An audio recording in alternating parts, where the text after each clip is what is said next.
ओम शांति। मीठे बच्चे, जब तुम फूल बनेंगे तब यह भारत कांटों के जंगल से संपूर्ण फूलों का बगीचा बनेगा।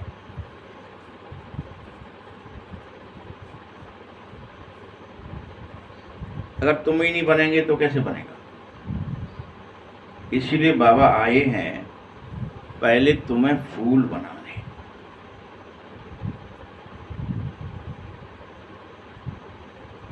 खुशबूदार बनाने।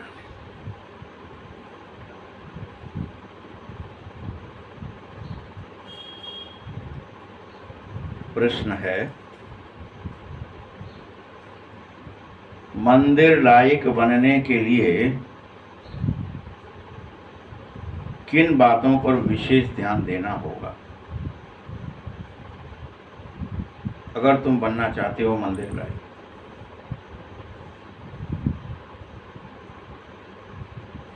तो कौन सी ऐसी विशेष बातें हैं जिन पर ध्यान देना है? उत्तर है, मंदिर लायक बनना है तो अपनी चलन पर विशेष ध्यान दो। किस पर दोगे? चलन पर।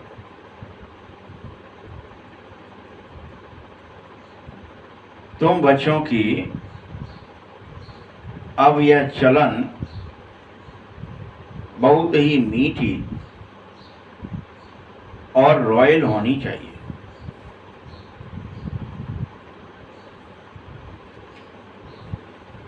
इतना मीठापन हो जो दूसरों को इसकी महसूसता आने लगे कि रियल में यह बहुत मीठा आत्मा है, मीठा बच्चा है। ये महसूसता दूसरों को आनी चाहिए।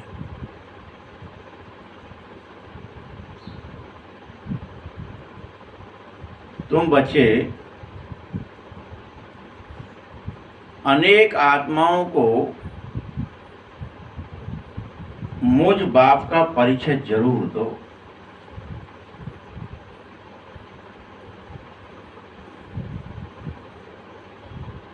स्वयं का कल्याण करने के लिए तुम्हें अच्छी रीति से पुरुषार्थ करना है और सेवा पर लग जाना है।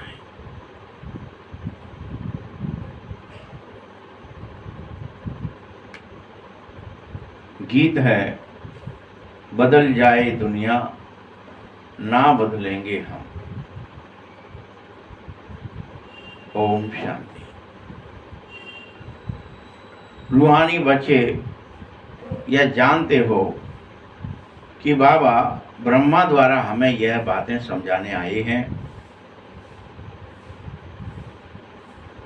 और इस ब्रह्मा के रथ द्वारा ही समझाते हैं हर कलम।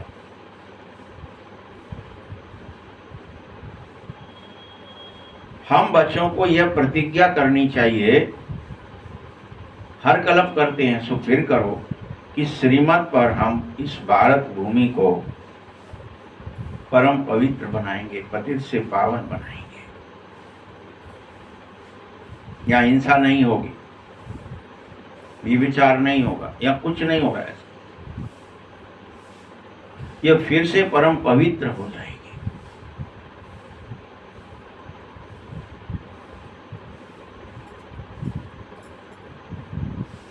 खास भारत और आम सारी दुनिया हम सभी को हम पतित से पावन बनाने का रास्ता बतावे।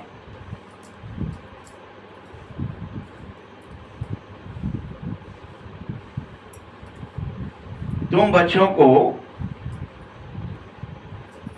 इतना ख्यालात हर एक को अपनी बुद्धि में जरूर रखना चाहिए, हर एक को रखना चाहिए। मीठे बच्चों, ड्रामा अनुसार अब तुम फूल बन रहे हो, तो जरूर बन जाओगे एक दिन। जब समय आ जाएगा तो संपूर्ण बगीचा भी बनेगा। यह तो नहीं है कि नहीं बनेगा, ऐसा ही रहेगा कांटों का जंगल। क्योंकि बागवान भगवान निराकार है और वो अदृश्य होकर ही संपूर्ण तुम आत्माओं को फूल बनाते हैं और बगीचा बना देते हैं इस विश्व को।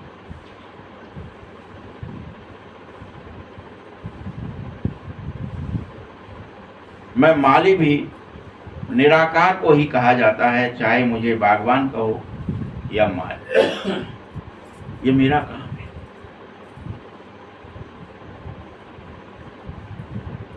किसी साकार को ना तो बागवान कह सकते हो और ना ही माली, निराकार को ही कहा जाएगा। उस अव्यक्त को, उस अशरीरी को कहा जाएगा। वही बना रहा है, उसी पर विश्वास होना चाहिए, उसी पर श्रद्धा होनी चाहिए।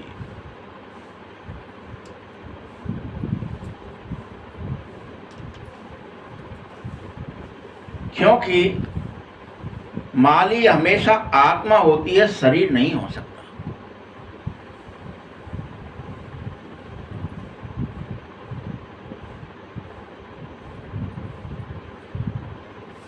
इसी तरह से बागवान भी आत्मा ही है, चाहे वो परम आत्मा ही क्यों नहीं।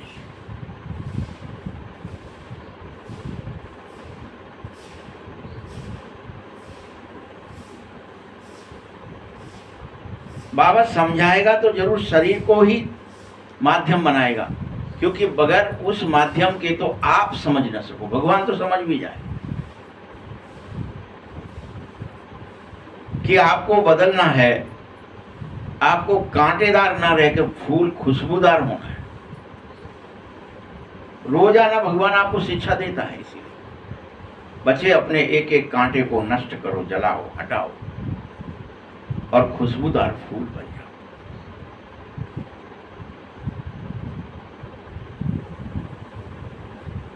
मीठे बच्चों, यह विश्व तो फूलों का बगीचा ही बनता है। हर कल्प यह बगीचा था, तब यहाँ देवता रहा करते थे। अब फिर से यह जो दैत्यों की दुनिया अर्थात कांटों का जंगल हो गया है, इसे बाप हटा करके फिर से देवताओं की दुनिया बना रहा है। तुम किसी को भी चुभ नहीं सकते। अब फूल बनो, खुशबूदार बनो, कांटे नहीं।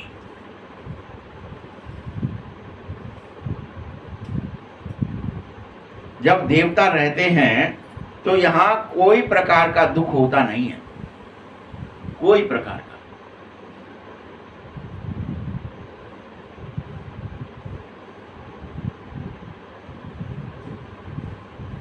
अभी चूंकि देवता नहीं रहते हैं, इस समय यह सारा विश्व, सारी दुनिया, सारा संसार कांटों का जंगल ही हो गया है।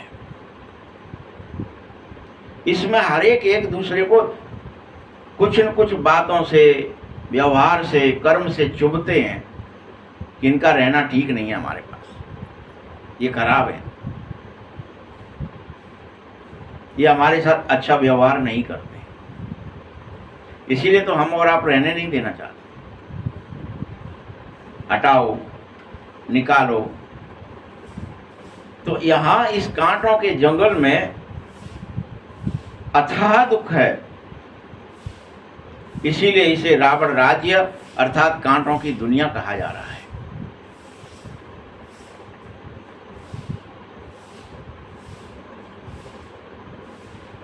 तुम बच्चे भी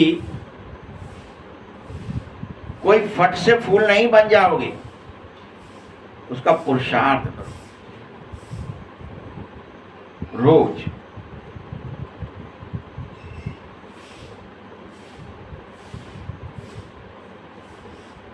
बल तुम देवताओं के चित्रों के आगे जाते हो और गाते हो कि हम जन्म जन्मांतर के पापी हैं प्रभु, अजामिल जैसे पापी हैं, हमारे पाप मेटो। लेकिन कोई देवता तो तुम्हारे पाप मेट नहीं सकता, क्योंकि कोई देवता पतित पावन नहीं है।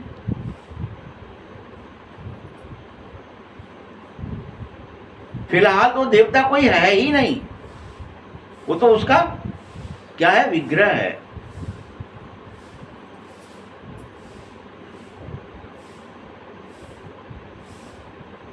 तो भला विग्रह कैसे तुम्हें बना सकता है? वो तो खुद बनता है, वह किसी के द्वारा बनता है, भगवान के द्वारा वह खुद बनता है देवता। तुम सब ऐसी प्रार्थनाएं करते हो, अब आकर हमको पुण्य आत्मा बनाओ प्रभु।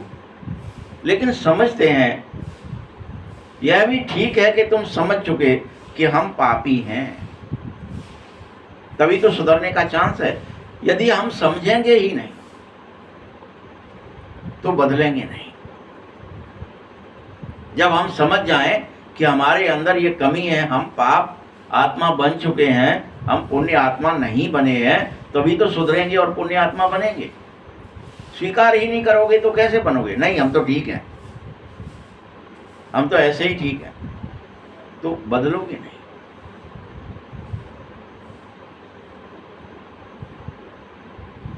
हम सब किसी समय पुण्य आत्मा जरूर थे, जब हमसे कोई पाप नहीं होता था,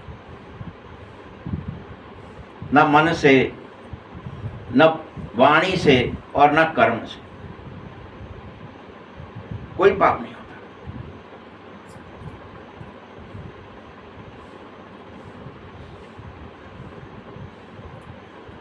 तो जब हम पुण्य आत्मा थे तो उस दुनिया के पुण्य आत्माओं के ये सब चित्र हैं, जिसे हम देवताओं के चित्र कहते हैं।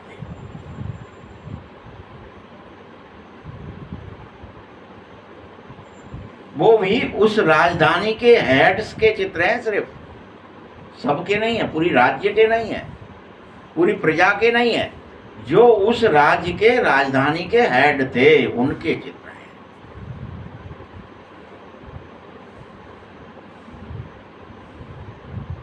और उनको ऐसा बनाने वाला निराकार शिव बाबा ही है। उसका भी चित्र है, बस। और कोई तो चित्र है ही नहीं। इसमें भी शिव बाबा का तो बड़ा ही ज्योतिर्लिंग बना देते, जबकि बाप आकर स्वयं समझा रहा है, बच्चे आत्मा तो अति सूक्ष्म स्टार मिसल है, इतना बड़ा नहीं है।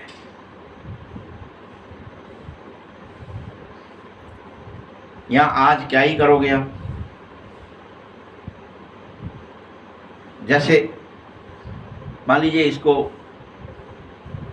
कमरे को आपको ऑपरेशन थिएटर बनाना है, क्या करना पड़ेगा?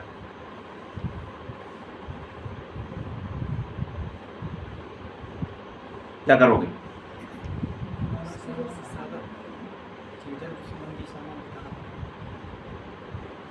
इसके अंदर अगर तुम ग्रेनाइट भी लगा दो, अगर तुम इसके अंदर कुछ भी ऐसी चीज लगा दो, टाइल्स लगा दो, कुछ भी लगा दो, और जब पास करने वाले आएंगे ऑपरेशन थिएटर को, तो वो झट कह देंगे भाई ये रिजेक्ट है, क्या कितनी महंगी लगा देगा। कारण क्या पूछेंगे? कि इसके अंदर में जॉइंट्स हैं, टाइल के बीच में, एक टाइल से दूसरी टाइल में क्या लगेगा? जॉइंट हो जाएगा। तो जॉइंट वाली जगह पर बैक्टीरिया डेवलप हो जाएगा और करोड़ों में हो जाएगा, वो जरा से जॉइंट में। और वो कभी भी जब हम कट करेंगे कोई चीज को, तो वो वहां पर जाके बैठ सकता है, उस घाव में, उस ऑपरेशन की जगह में बैक्टीरिया। इसीलिए ये अलाउड नहीं है, कट वाला अलाउड नहीं है। कैसा चाहिए? पूरी तरह से चिकना, बिना जॉइंट वाला। ये शर्त होती है। यानी सूक्ष्म को आज का विज्ञान जानने लगा है, कहने का मतलब ये है, इसलिए बात करिए ये कि कोई कट भी है, कुछ जॉइंट भी है, तो वो ऑपरेशन थिएटर में नहीं चलेगा। वहां कैसा फर्श चाहिए? हाँ, उसमें एपॉक्सी होगी, या तो एपॉक्सी एक पेंट आती है जिसमें कोई जॉइंट नहीं होती है, और वो हार्ड भी हो जाता है, और बहुत ही कहीं उसमें कोई तरह का वो नहीं रहता। या फिर आजकल मैट आने लगे, अलग अलग मटेरियल के बने हुए हैं, जितना आपका कमरा है उस हिसाब से उतना कटेगा और एक ही बिछेगा पूरे में, चाहे जितना बड़ा। जॉइंट नहीं होना चाहिए, बस सीधी बात है कि कहीं सूक्ष्म जीवाणु उस समय काटते समय उसमें प्रवेश न कर जाए। अति सूक्ष्म जो आंखों से दिखाई नहीं दे रहे हैं, और वो करोड़ों की संख्या में है, तो वहां तक विज्ञान पहुंचा है मात्र। लेकिन ईश्वर के बारे में अभी यह बात जानते ही नहीं है, इसलिए शिव को बहुत बड़ा ज्योतिर्लिंग बना देते। आप समझना ही नहीं चाहते।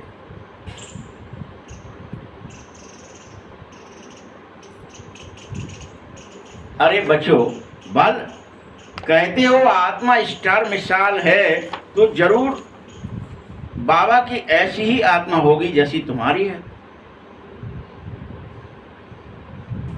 परंतु तुम्हें इस समय आत्मा की पहचान पूरी तरह है नहीं।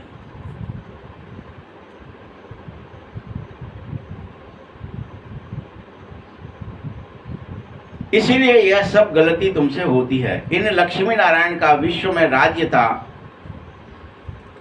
इनके लिए कहीं भी कोई गिलाने की बात नहीं लिख सकते, ना लिखते हैं।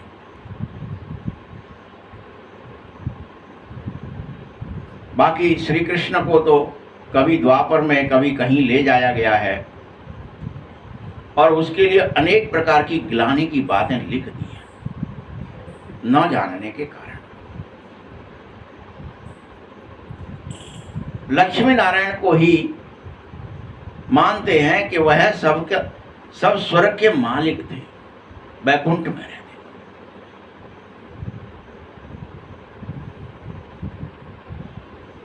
यही है तुम्हारी लक्ष्मी नारायण के रूप में ही बाबा ने इसलिए तुम्हें मुख्य उद्देश्य दी है। अगर राधा कृष्ण के रूप में देते तो मूझ जाते कि राधा कृष्ण तो अभी हुए थे, द्वापर में हुए थे, 5000 वर्ष पहले हुए थे। फिर वो ड्रामा का जो आपका लाखों करोड़ों वर्ष का ड्रामा है, ये शास्त्रों में से गड़बड़ कर दी।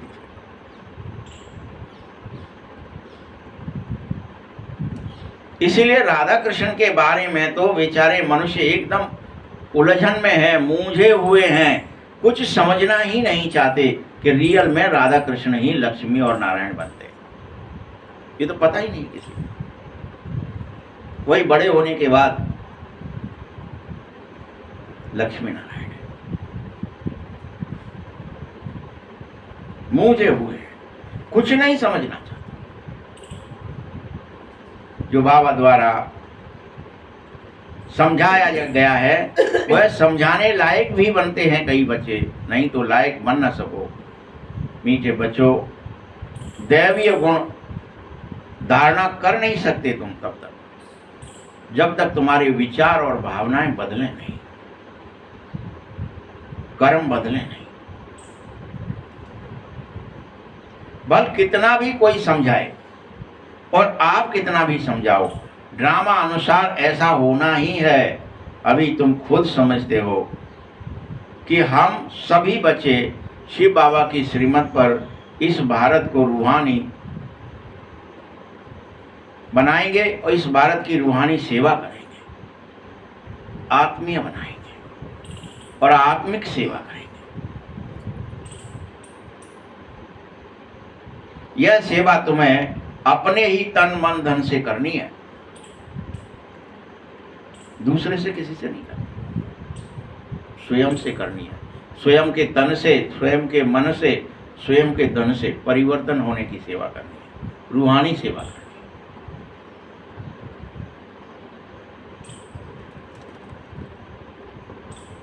प्रदर्शनी अथवा म्यूजियम आदि में पूछते हैं लोग, तुम क्या भारत की सेवा करते हो, तो तुम समझो कि हम भारत की बहुत अच्छी सेवा करते। क्या सेवा करते? इस भारत को क्या करते हैं हम? कांटों के जंगल से फूलों का बगीचा बनाने की सेवा। करोगे ना ये बात, कि हमें विश्व को दुर्गुणों से रहित करना है और अच्छाई से परिपूर्णित करना है। व्यवहार में, कर्म में सबके प्रति दया, प्रेम, क्षमा, शांति, सुख, आनंद, हर चीज, सारे दिव्य गुण होना चाहिए। ज्ञान, शक्तियां, तभी तो यह कांटों के जंगल से फूलों का बगीचा बनेगा।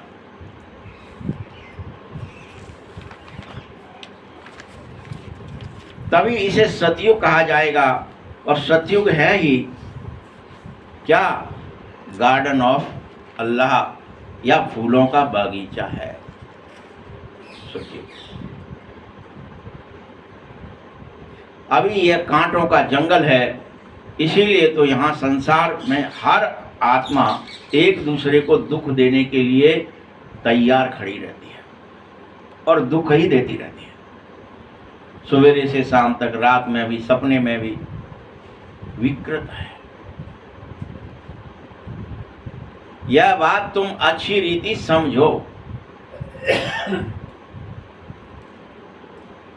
कि तुम्हें किसी को अब मनसा वाचा कर्मणा दुख नहीं देना है। ये समझ लो सब लोग।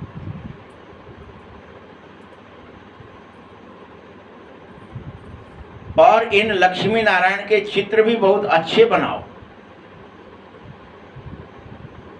मंदिरों को बहुत खूबसूरत बना दे। कहीं गोरा और कहीं सांवरा चित्र बना देते हैं। उसका राज क्या है, यह भी अभी समझो कि तुम बच्चे ही हो जिन्हें सारा ज्ञान रहता ही है। मैं आकर के तुम सब बच्चों को, जो अभी कैसे हो गए हो, बंदर जैसे, कैसे हो गए हो? बाबा क्या कह रहा है? बंदर जैसे हो गए हो, उन सबको मंदिर लायक बनाता हूं। बंदर कोई स्थापित है क्या? मंदिर के अंदर नहीं रहता।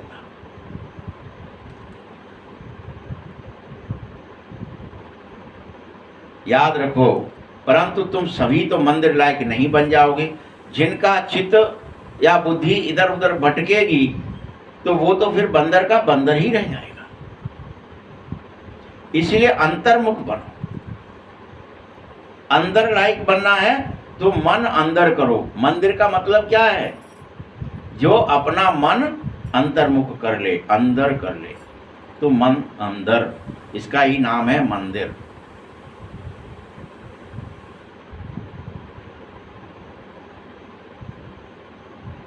कोई प्रजा मंदिर लायक नहीं बनती है। प्रजा उनको कहा जाएगा जो पुरुषार्थ तो करेंगे लेकिन सेवा अच्छी नहीं कर पाएंगे, जो अपने कांटों को फूल तो बनाएंगे लेकिन पूरी तरह परिवर्तित नहीं कर पाएंगे औरों। तुम बच्चों को सदैव रूहानी सोशल सेवा करनी चाहिए। इस सेवा में तुम्हें अपना जीवन सफल करना चाहिए।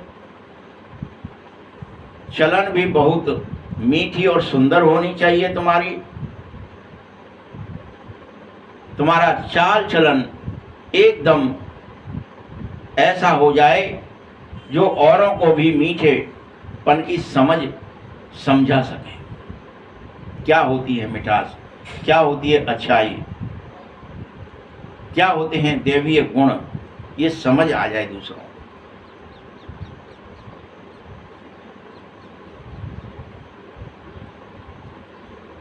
अगर तुम खुद ही कांटे होंगे तो भला किसी दूसरे को फूल कैसे बना लोगे? बोलो। ऐसे बच्चों को पूरा तीर लगेगा ही नहीं। बाबा को याद नहीं करोगे तो भला तीर कैसे लगेगा? बोलो बच्चे, अपने कल्याण के लिए अच्छी रीति पुरुषार्थ करो और सेवा में हर तरह से लग जाओ।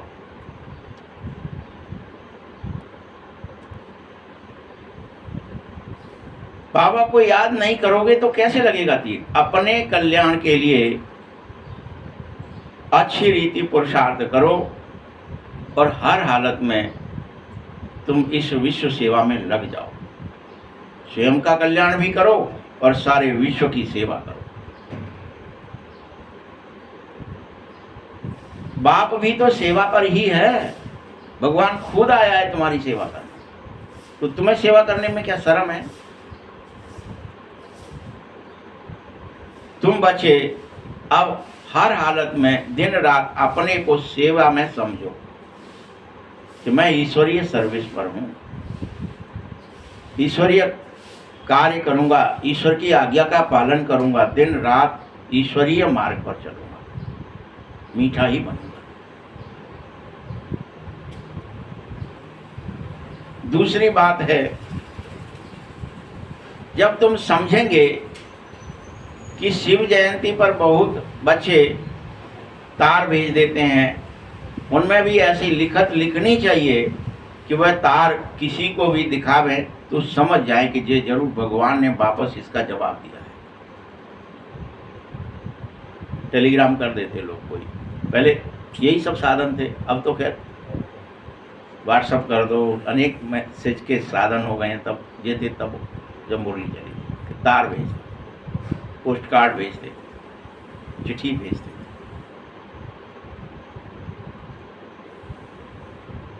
तुम सबको ये लगे उस जवाब से, लिखत से, तुम्हारी से आगे के लिए क्या करना है, उसका पुरुषार्थ क्या किया जाए, क्या क्या सेवा करें,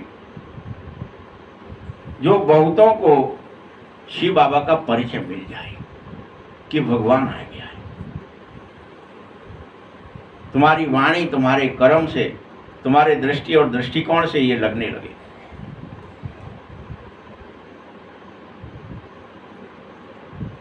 इन सब चीजों से भी, साधनों से बहुत काम ले सकते हो। तुम्हें जब कोई तार यहाँ भेजते हो, देखो कितने तार रखे, तो उसमें क्या लिखते हो? एड्रेस। हर कोई यही एड्रेस डालता है ना, शिव बाबा केयर ऑफ ब्रह्मा। कोई डायरेक्ट नहीं करता। क्या ही लिखते हैं? शिव बाबा। तो ये याद रहे, बाबा तरीका क्या बताना चाह रहा है कि कहीं तुम किसी स्थूल व्यक्ति के लिए, देहधारी के लिए तो नहीं लिख रहे, शिव बाबा केयर ऑफ ब्रह्मा। तो याद आया, कौन? निराकार याद आया, वो परमात्मा याद आया। याद रहे, लिखत में भी।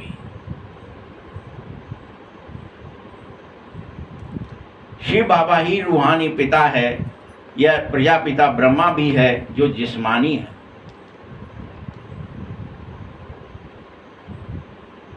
उसने जिस्मानी रचना रची है और शिव बाबा है इस मनुष्य सृष्टि का बीज रूप रचयिता।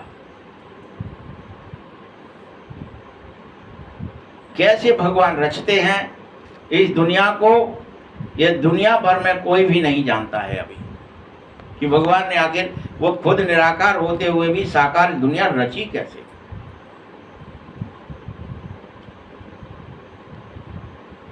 बाबा ब्रह्मा द्वारा अब नई रचना रच रहा है।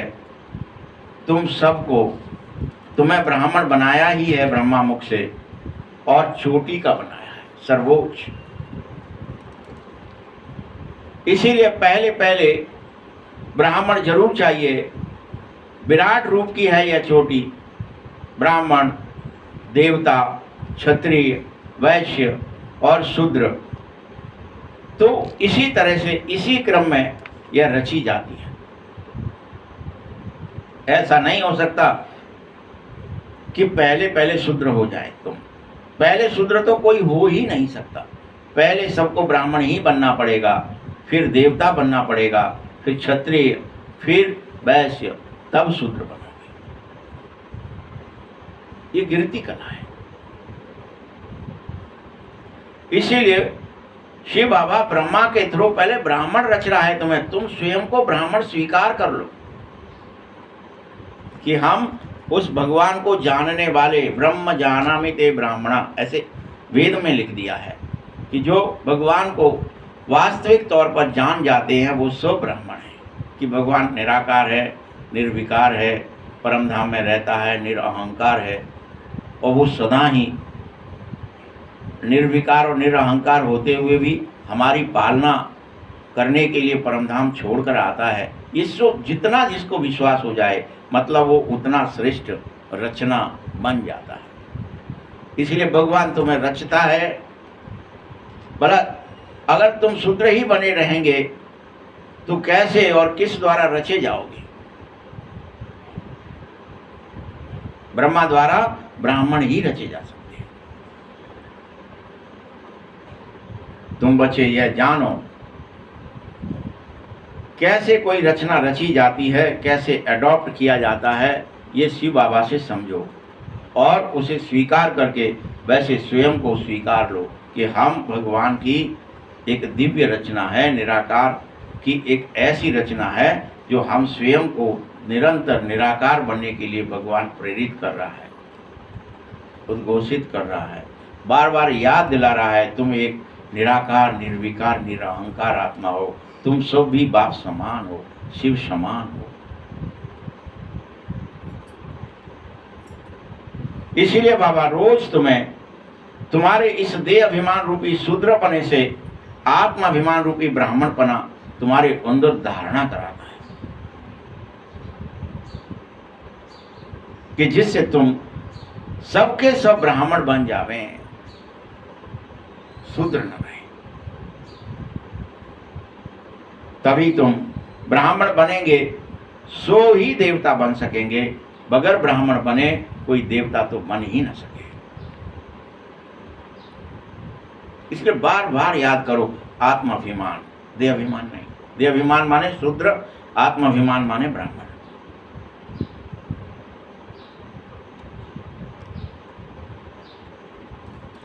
इसीलिए तुम्हें स्वयं बनना है शूद्र से ब्राह्मण। तो ब्राह्मणों की सेवा बहुत ऊंची कही जाएगी। क्यों ऊंची कही जाएगी? क्योंकि तुम एक बहुत अच्छी सेवा करते हो खुद की, स्वयं को बदलने की, देहाभिमान से आत्माभिमानी बनाने की। दिन रात लगो कि मैं देह नहीं हूं, देह में रहता हूं, मैं आत्मा हूं, मैं निराकार हूं, मैं निर्विकार हूं, मैं निरअहंकार हूं, मैं शुद्ध हूं, मैं चेतन हूं, मैं सात्विक हूं,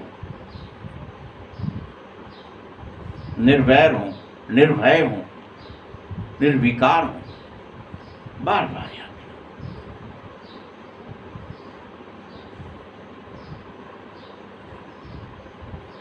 तुम संपूर्ण पवित्र हो। संसार में जो लौकिक ब्राह्मण है वह तो खुद ही पवित्र नहीं है, भला तो दूसरे को पवित्र कैसे बनाएगा? कोई भी ब्राह्मण सन्यासी को कभी राखी नहीं बांधते हैं, क्योंकि वह कहेंगे हम तो खुद ही पवित्र हैं भाई, इसलिए सन्यासी को नहीं बांधते, गृहस्थों को बांधते हैं कि पवित्र बनो। ये रीति बनानी।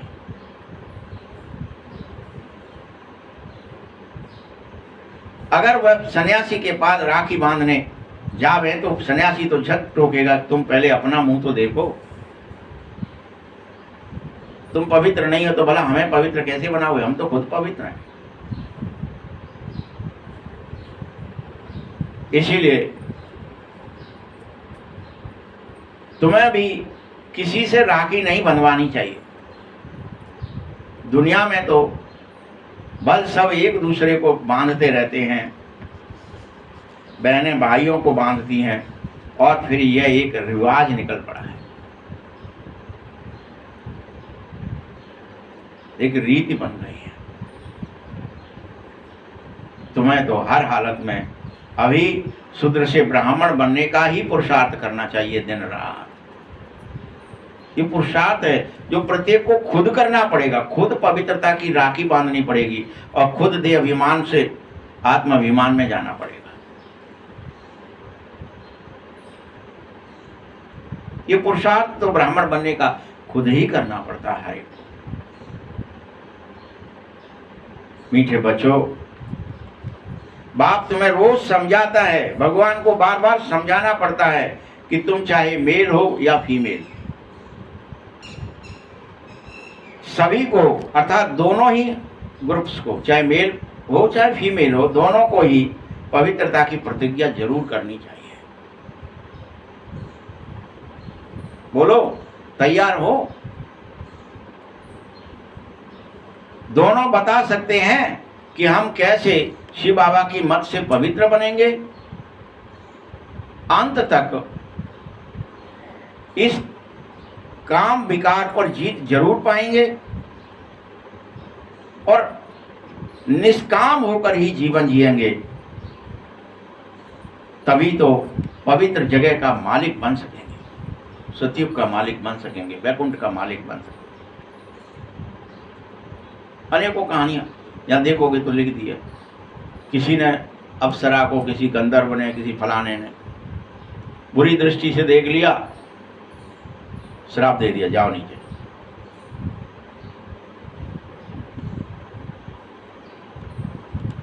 ये सब होता है। फिर पूछते कैसे क्या होगा, कब मुक्ति मिलेगी, फलाना मारेगा, फिर ऐसे होगा, फिर ये होगा। अनेकों कहानियां, जय और विजय की कह लो, चाहे अनेकों तरह के लोग हैं, अनेकों रोज कहानियां हैं, हजारों करोड़ों की विकृति जो आती है देह भान से आती है। और देह को देख लिया तुमने, देह के प्रति कोई चेष्टा कर ली काम की, तो तुम्हें नीचे गिरा दिया जाएगा। ऐसे शुरू में जब देवता से द्वापर युग में दैत्य बनते हो या गिरते हो, तो गिरती कला का वहां आधार मात्र बॉडी कॉन्शियस है। किसी को आ जाता है कभी कभी, तो उसे गिरा दिया। पवित्र दुनिया संपूर्ण सतयुग को कहा जाता है, जिसकी स्थापना बाप अभी कर रहा है तुम्हारे लिए।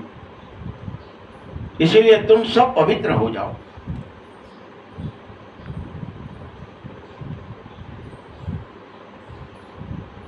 और हर हालत में विकार में न गिरने की प्रतिज्ञा करो। विकार में गिरने वाले को राखी बांधो और उससे भी प्रतिज्ञा कराओ कि भैया तुम गिरते हो, प्रतिज्ञा करो कि अब नहीं गिरेंगे।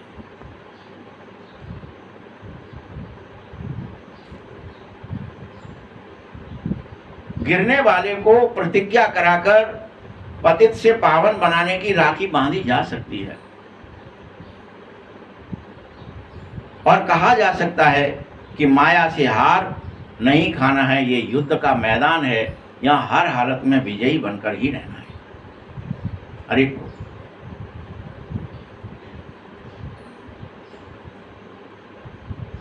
ये काम विकार सबसे बड़ा दुश्मन है। इस पर जीत पाने से ही जगत जीत अर्थात जगदीश बनोगे, नारायण बनोगे।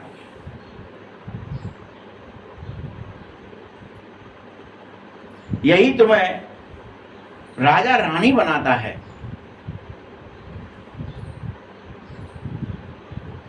जगत जीत बनना मतलब जगत पर राज्य करना। कभी प्रजा को जगत जीत नहीं कहा जा सकता, राजा को ही कहा जाएगा। और इसमें स्थूल कोई मेहनत नहीं की जा सकती है। आप कोई स्थूल मेहनत करके बन जाएंगे, किसी को काट के मार के युद्ध करके कोई योद्धापना दिखा के नहीं बन सकते। ये ऐसी मेहनत है जिसमें आत्माभिमान जागृत करना है, देहभान भस्म करना है।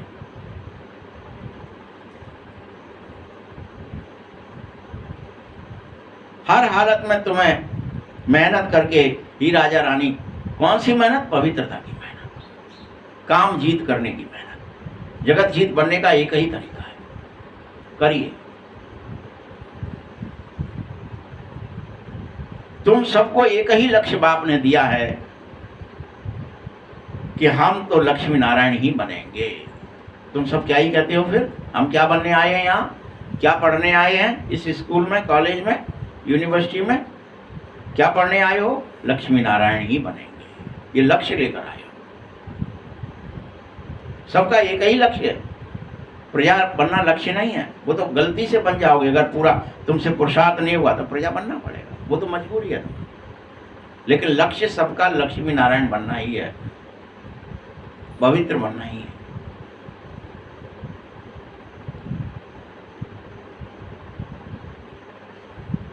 लक्ष्मी नारायण के तखत पर भी लक्ष्मी नारायण के बाद वही बैठेगा जो जगत जीत होगा।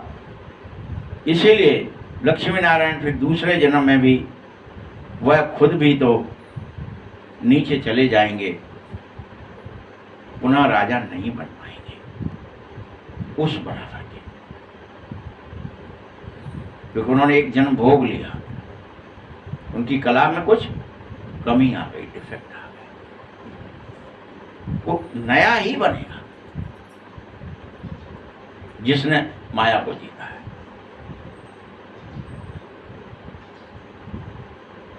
लक्ष्मी नारायण तो दूसरे जन्म में नीचे चले जाते हैं, भिन्न रूप भिन्न नाम से। फिर दूसरे को गद्दी मिल जाती है तो ऊंच नंबर सदैव ऊंच ही रहेगा, परम पवित्र ही रहेगा। पुनर्जन्म को परम पवित्र नहीं कह सकते। तो सब जो प्रथम जन्म में आता है,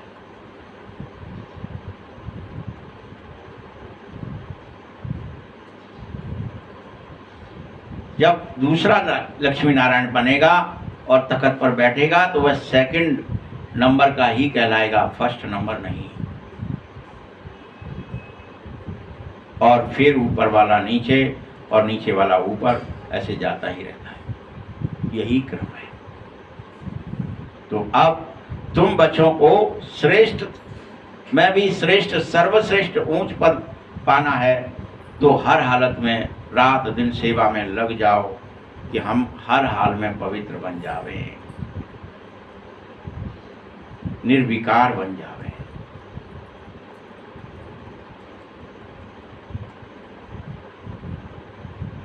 याद रखो बच्चे, पवित्र होना बहुत ही जरूरी है तुम्हारे लिए। क्या कह रहे हैं बाबा? ध्यान से सुन लो बच्चे, पवित्र होना बहुत ही जरूरी है। बाबा कहता है क्योंकि मैं पवित्र दुनिया बनाने आया। बनो, अभी नहीं बनोगे तो कब बनोगे?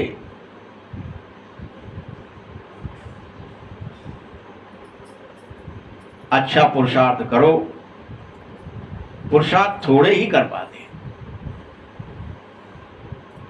जो रात दिन पवित्र रहें। पवित्र तो सारी दुनिया बनेगी। तुम्हारे लिए बेहद अच्छे स्वर की स्थापना हो रही है, इस ड्रामा के अनुसार होना ही है। यह तो खेल बना बनाया है, इसे कोई टाल नहीं सकता, रोक नहीं सकता।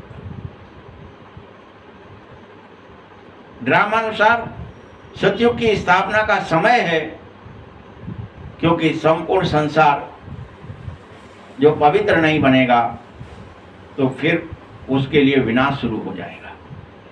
ये इसी तरह का खेल है, वो नष्ट होते जाएंगे, विकृत होते जाएंगे। वो जो विकृत है, इकट्ठे हैं, हजारों लाखों करोड़ों में भी है, बम पटक दिया, खत्म। कोई सरका दिया, यहाँ कोई पवित्र नहीं है, निकालने की जरूरत नहीं, सबको दाव दो, भूस्खलन कर दो, बाढ़ ला दो, भूकंप ला दो, खत्म। इसलिए पवित्र बनो, नहीं तो फिर विनाश शुरू होगा, फिर स्थापना का काम नहीं हो पाएगा। सतयुग की स्थापना हो रही है अभी, अभी नहीं तो फिर कभी नहीं। जब हो जाएगी ड्रामे में तो तुम ये सब समझ जाओगे।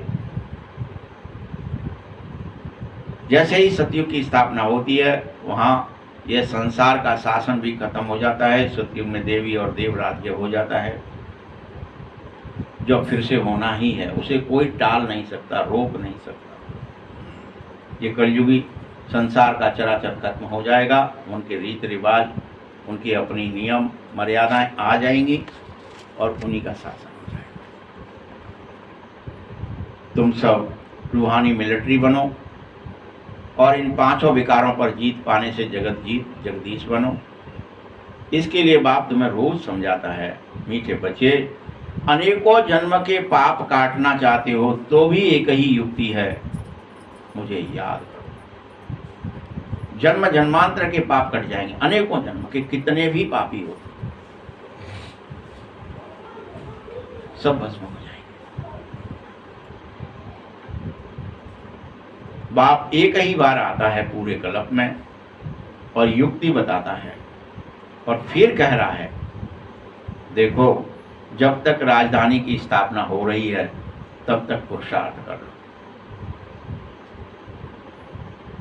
क्योंकि जब तक स्थापना होगी तब तक विनाश रुका रहेगा, होगा नहीं, दिखता रहेगा, भले हो रहा है हो रहा है हो रहा है, संपूर्ण नहीं होगा,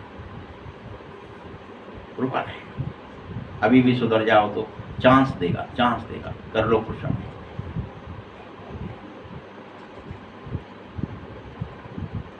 तुम बहुत ही गुप्त बैरियर्स हो, यह भी तुम्हें याद रहना चाहिए कि कलयुग के बाद तो सतयुग होता ही है, उसे कोई टाल नहीं सकता। अगर मैं पुरुषार्थ नहीं करूंगा कोई और करेगा, वो निकल जाएगा, तो होड़ है।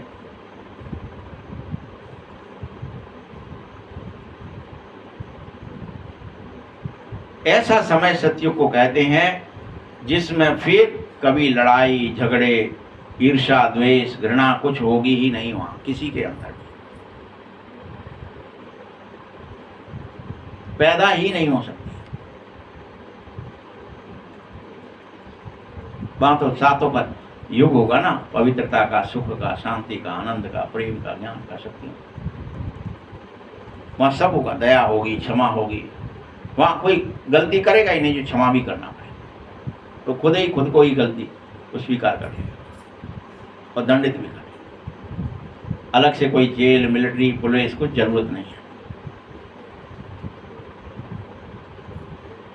कोई लड़ाई नहीं हो सकती है वहां। तुम सब बच्चे जो भी पाठ बजाते हो वह सब नुदा हुआ है, जैसे कठपुतली होती है ना, बाबा कैसे नुदा हुआ कह रहा है, जैसे कठपुतली होती है ऐसे तुम नाचते रहोगे उन नियमों में, उन संस्कारों में, सतयुग के अंदर।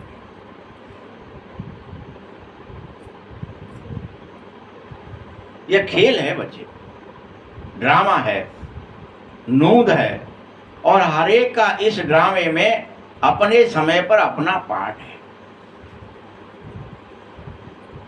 हर एक आपने देखा ना, पहले ये वस्तुएं जो नहीं थी जिनको निकाला है, ये सब अपने पार्ट पर उस समय पर आ गए। किसी ने बम बना दी, किसी ने कुछ खोज दिया, किसी ने कुछ खोज लिया, किसी ने कुछ खोज लिया, नए नए आविष्कार करते जा रहे हैं, मनुष्य पैदा होते जा रहे हैं, वो आए हैं ये सब करने। उनके अंदर वह नूद है, इसलिए उनके अंदर से विचार से निकल पड़ता है, उनको वो दिखता है, उसका आविष्कार हो जाता है।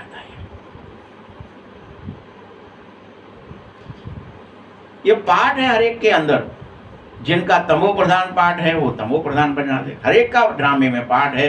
और फिर पाठ बजाते बजाते सतो प्रधान से तमो प्रधान हर एक को बनना है। फिर जब ऊपर जाओगे पुनः सतो प्रधान बन जाओगे। ज्ञान तो सेकंड की है बच्चों, सतो प्रधान बनते हैं, फिर धीरे धीरे गिरते गिरते तमो प्रधान बन जाते हो। बाबा ऊपर से, फिर बाप ऊपर से ले आकर के तुम्हें ऊपर वापस ले जाता है। वास्तव में वह मछलियां तार में लटकती हैं, इस तार में मनुष्य को डालना चाहिए। ऐसे उतरती कला फिर चढ़ती कला में, मछली का एक खेल है ना, उसको ऐसे हिलाते हैं तो ऊपर चलने लगती है, फिर नीचे गिरती है। वो उसकी बात बाबा कह रहे हैं।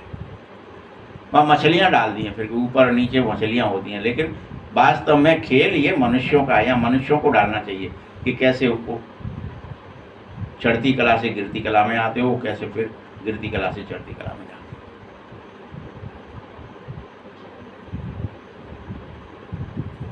कैसे उतरती कला और चढ़ती कला होती है, तुम भी ऐसे ही चढ़ती कला में चलो।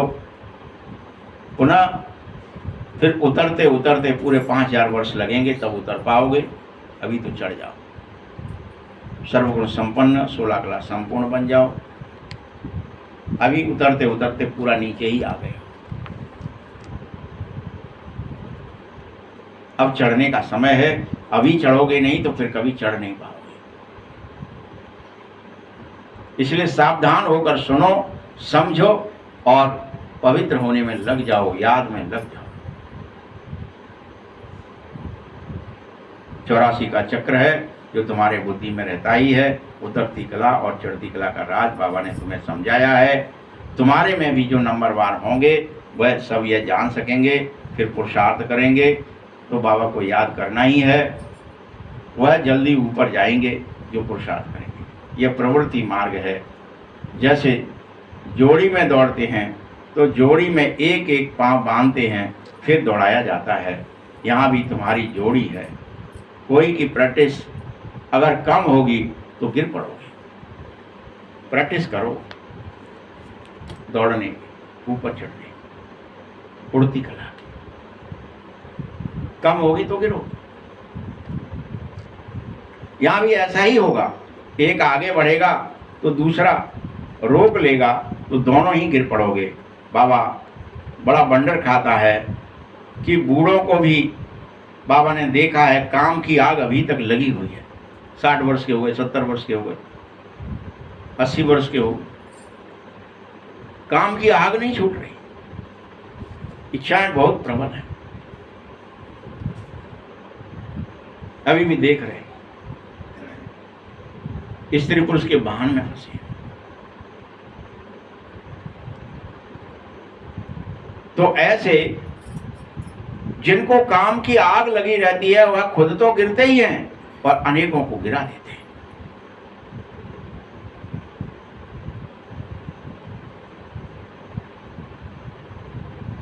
गिरना ना गिरना ये तुम्हारे खुद के हाथ में है। इसमें माया को दोषी मत ठहराओ। तुम अपनी इच्छाओं से गिर रहे हो। कोई धक्का थोड़ी दे रहा है तुम्हें।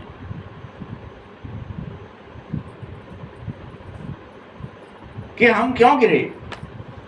कुछ भी हो जाए बच्चों, तुम्हें प्रतिज्ञा करनी चाहिए कि अब हम गिरेंगे नहीं, काम क्रोध लोभ मोह में नहीं फंसेंगे, अहंकार में नहीं फंसेंगे। ये प्रतिज्ञा करो कि नहीं गिरेंगे। याद रखना, अगर अभी भी गिरे तो खाना खराब हो जाएगा और जोर से थप्पड़ लगेगा माया का। बाहर कर दिया जाओ इस रेस से, इस यूनिवर्सिटी से हटा दिए जाओगे, निकाल दिए जाओगे।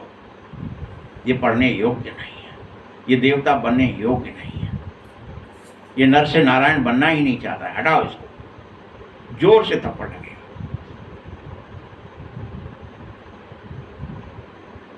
फिर अनेक पछताएंगे भी, हड्डी हड्डी टूट जाएगी। लेकिन इसीलिए कहता हूं, ऐसी चोट होती है जो बात मत पूछो। हड्डी की चोट कितनी बुरी होती है, ये तो जिसकी हड्डी में लगती है उसको पता है।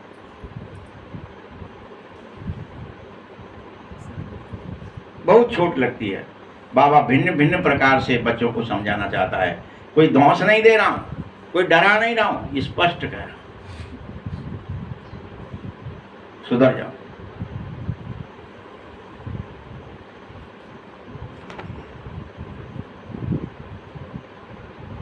अभी शिवरात्रि आने वाली है तो समझाया जा रहा है कि कैसे तार आवे तो कैसे उसका जवाब दो। जो मनुष्य पढ़े तो समझ जावे, विचार सागर मंथन करने के लिए विवश हो जावे कि शिव बाबा टाइम दे रहे हैं, समझ जाओ। अभी भी थोड़ा सा टाइम, समझ जाओ। याद करो। कोई देखे तो बंडर खावे, कितनी चिट्ठियां आती हैं, सब लिखते हैं बाप दादा। तुम समझा भी सको, शिव बाबा को बाप, ब्रह्मा को दादा कहा जाता है। कोई को कभी कोई बाप दादा कहते हैं क्या? ये तो वंडरफुल बाप है और दादा है, इसमें सच्चा सच्चा ज्ञान है। परंतु याद में रहे तब ना, तभी तो किसी को तीर लगे। घड़ी घड़ी तुम बच्चे क्या करते हो? देह अभिमान में आ जाते हो, बार बार आत्माभिमानी बने, फिर जट देह, फिर देह दुनिया फंस गए। घंटे, 2 घंटे, 4 घंटे, कब याद आया अरे मैं तो आत्मा हूँ, ये क्या फंस गया। फिर बाबा को याद करने लगे, फिर फंस गए, या सो गए, निद्रा में चले गए, या अलवेले बन गए। क्योंकि देह अभिमान कभी भी तुम्हें याद आने नहीं देगा, आत्माभिमान। इसीलिए बाबा कहता है हर हालत में आत्माभिमानी बन जाओ, हर हालत में। ना अलवेलापन चाहिए, ना आलस चाहिए, ना निद्रा चाहिए, ना कोई धोखा चाहिए, ना दगा चाहिए, बन जाओ।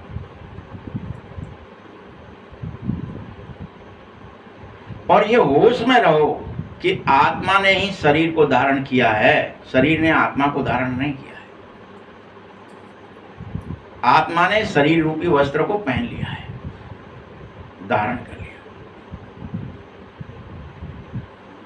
जैसे कोई मरता है तो ख्याल नहीं करते क्या? तब समझ जाते हो कि अरे इसमें से आत्मा निकल गई है, उसने ये शरीर पहन रखा था वो निकल गई। तभी तो याद करते हो कि हाँ शरीर तो वैसे का वैसे ही रखा, हाथ पैर आंख नाक कान मुंह पेट पीठ सब है, लेकिन उसमें वो नहीं है जो था, जो बात सुनता था, जो रिश्ते निभा रहा था, जो कर्म कर रहा था, वो तो है ही। तो आत्मा का उस समय पाठ तुम्हें समझ में आना चाहिए, कोई मरे तब। उस समय तो हम साक्षी होकर देखने लगते हैं और हमें शरीर अलग और आत्मा अलग दिखाई देती है थोड़ी देर के लिए। वहाँ वैराग्य आ जाता है, और ये हाँ सही कह रहे हो, सब छोड़ के चला गया, ऐसा था वैसा था। शरीर तो पड़ा हुआ है, फिर उसकी याद नहीं आ रही, वो चला गया उसकी याद आ रही। शरीर की याद आती तो शरीर तो पड़ा ही हुआ है।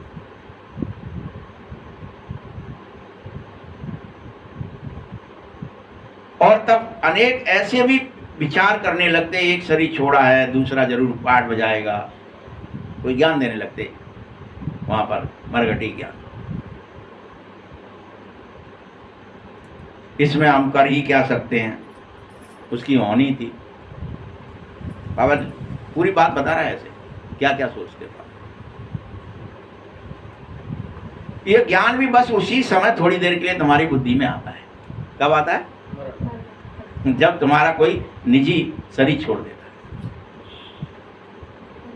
फिर भूल जाते कि मैं आत्मा हूं, सब आत्माएं हैं, भूल गए फिर। वो भी नंबर वार आता है, कईयों को आता है, हर एक को नहीं आता, सबको नहीं आता है, नंबर वार, कोई कोई को।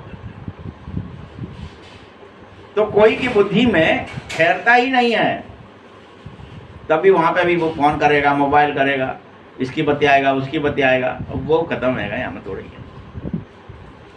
तो नंबर वार आता है, हर एक के अंदर नहीं आ जाता वो क्या कि वो शरीर छूट गया है और आत्मा चली गई है। ये बात हर एक के अंदर वहां भी नहीं आती है। इसीलिए किसी को समझा नहीं सकते तुम कभी कि किसे आ जाएगा। वहां समझाओगे तो क्या कहेंगे, बड़े ज्ञानी बने फिर रहे हो, यहाँ समझा रहे। तुम भी तो व्याल यही कर रहे थे, हम कर रहे हैं, तो क्या हो गया? समझा नहीं सकते आप। आत्मा बिल्कुल ही गर्म तवा, तमो प्रधान और पतित है ना, इसीलिए उसको ये ज्ञान का अमृत डाल रहा और झट उड़ जाता है, ठहरता ही नहीं है। बाबा कितना ही समझाता है तुम्हें, रोज समझाता है, रोज समझाता है, कितने वर्षों से समझा रहे हैं बाबा। 88-89 वर्ष हो गए, सोचो। थोड़े बहुत दिन नहीं हुए, 100 वर्ष के लिए समझाने आया है और आपको समझ में नहीं आ रहा ये ज्ञान।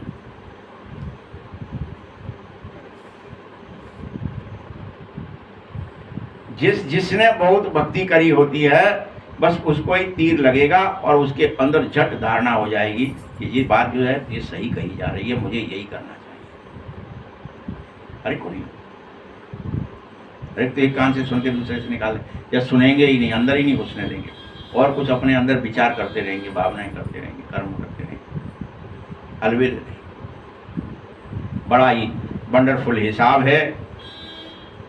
पहले नंबर में पावन फिर पतित बन जाते हो, यह भी कितनी समझने की बातें हैं। कोई की तकदीर में नहीं होता है तो पढ़ाई भी छोड़ के भाग जाते हो। मीठे बच्चों, अगर तुम्हें छोटेपन से यह ज्ञान मिल जाए तो धारणा बहुत अच्छी हो सकती है, क्योंकि तब तुम निर्विकार होते हो। छोटेपन में जो बच्चा होता है वो कैसा होता है, इसलिए छोटे बच्चे को अगर ज्ञान दिया जाए, गर्व से ही ज्ञान दिया जाए। जब बच्चा कोई गर्भ में आया है माँ को उसी समय और वो बाहर आ जाए तो भी उसको ज्ञान दिया जाए तो क्या कहता है बाबा, तो धारणा झट हो जाएगी। इसलिए वर्णन है शास्त्रों में। क्या वर्णन है, याद आया क्या? नहीं,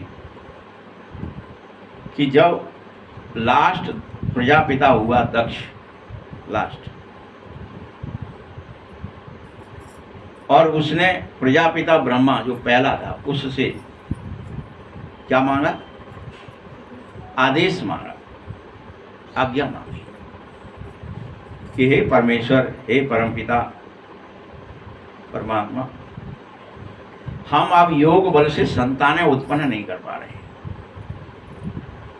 तो हमें भोग बल से संतानें उत्पन्न करने के लिए, देवताओं को वाम मार्ग में ले जाने के लिए, उल्टे रास्ते पर अनुमति दे दें, ये मांगा जाता है।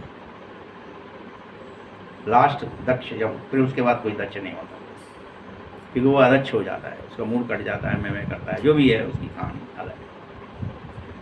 तो तब क्या होता है वहाँ, ये वर्णन है कि उसने बहुत सारे बच्चे पैदा किए भोग बल से। किससे किए? कामना से, वासना से। लेकिन नारद आए और उन्हें पैदा होते ही ज्ञान दे गए कि तुम आत्माएं हो, तुम संसार में क्यों फंसना चाहते हो, तुम तो ईश्वर को जानते हो। और सब क्या हो गए, सब के सब योग में चले गए। उन्होंने कहा सृष्टि का विस्तार करना है, तुम्हें बड़े होना है, शादी करना है, संबंध निभाना है, भोग बल से पैदा करो, सृष्टि बढ़ाओ। लेकिन हमको नहीं पसंद। सब जितने पैदा हुए सब के सब योगी और ज्ञानी बने। या ये बात इसलिए आपसे कही जा रही है कि बाबा जो कह रहे हैं कि छोटेपन में ज्ञान मिल जाए तो धारणा झट हो जाती है, ये इसका उदाहरण है जो शास्त्रों में दिया गया है। कोई धारणा होती है, बच्चा को जान दे तो पढ़ाने को समझ जाएगा। हाँ, तो उनको जैसे ही उन्होंने समझाया, नारद जी ने सबको समझा दिया कि तुम आत्माएं हो, शरीर तुमने लिया है, तुम विकारों में मत फंसो, तुम ईश्वर को याद करो, वही सर्वशक्तिमान है। जो भी कहा और जिस युक्ति से कहा, क्योंकि वो खुद आत्मस्मृति में रहेगा, वो कहेगा तो उसकी बात सबको समझ में आएगी, सब समझ में आएगी। दूसरी बार किए, फिर ले गए, तब फिर उन्होंने जो रचना रची वो लड़कियां ही लड़कियां रची, लड़के नहीं। ये गड़बड़ कर देता है, ये बड़ी गड़बड़ कर रहा है नारद। अब मैं भोग बल से क्या ही करूंगा, लड़कियां ही लड़कियां पैदा करेंगे, लड़का नहीं करेंगे। तो फिर लड़कियों का फिर विवाह हुए, फिर संतान, तब उत्पत्ति हुई, इस भोग बल से सृष्टि की हुई। ऐसा वर्णन शास्त्र भी कर रहे हैं। तो बाबा तुम्हें फिर से समझा रहा है कि छोटेपन में ज्ञान मिला, चलो नहीं मिला, जब मिल गया तब धारणा करो। अब ये आप छोटापन दोबारा तो लाएंगे नहीं कि मेरे माँ बाप ने मुझे ज्ञान छोटेपन में क्यों नहीं दिया, वो लोग ज्ञान में क्यों नहीं आए। कोई जरूरी है क्या कि हमारे सबके माँ बाप ज्ञान में आए ही होंगे?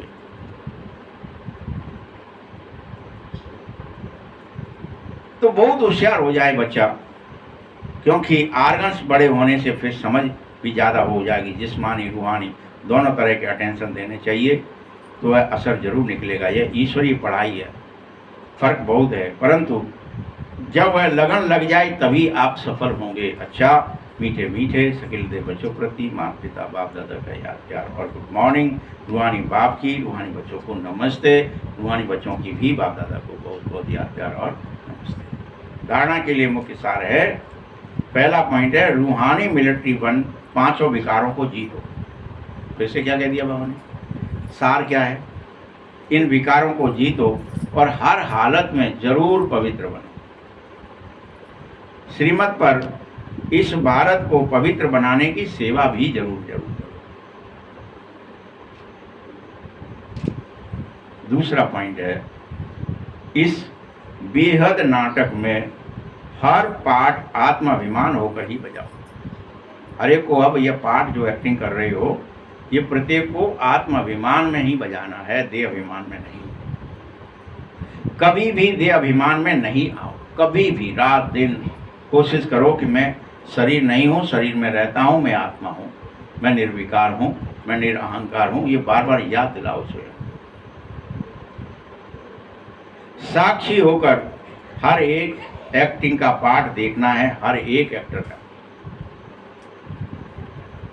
वरदान है, सदा खुशी व मौज की स्थिति में रहने वाले कंबाइंड स्वरूप के अनुभवी भव।